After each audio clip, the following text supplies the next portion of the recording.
je n'aime pas qu'il y ait un discours frontal dans un film, en tout cas dans mes films.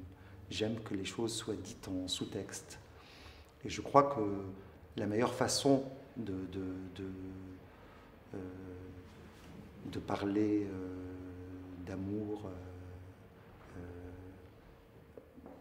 lesbien, on va dire, homosexuel, c'est de faire oublier justement qu'il s'agit de ça. Parce qu'en réalité, il s'agit avant tout d'une histoire d'amour. Et donc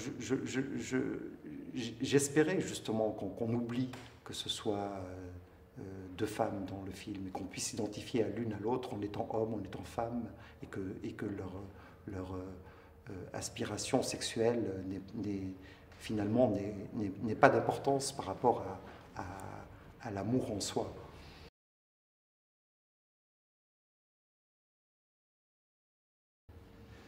Le personnage d'Adèle porte en elle une sorte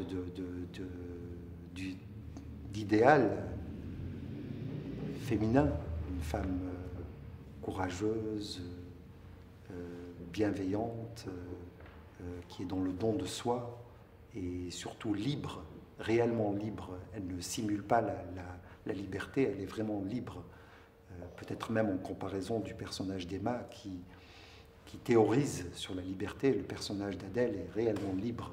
Elle n'a pas besoin de lire Sartre pour exister, et elle n'a pas besoin et elle est dans le don de soi.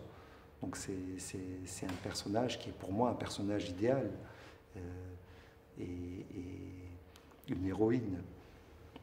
Et donc on aime tous regarder des héros et trouver en eux cet idéal d'humanité.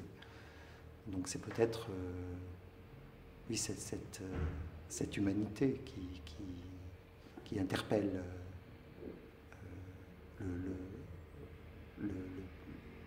le spectateur à propos du personnage d'Adèle.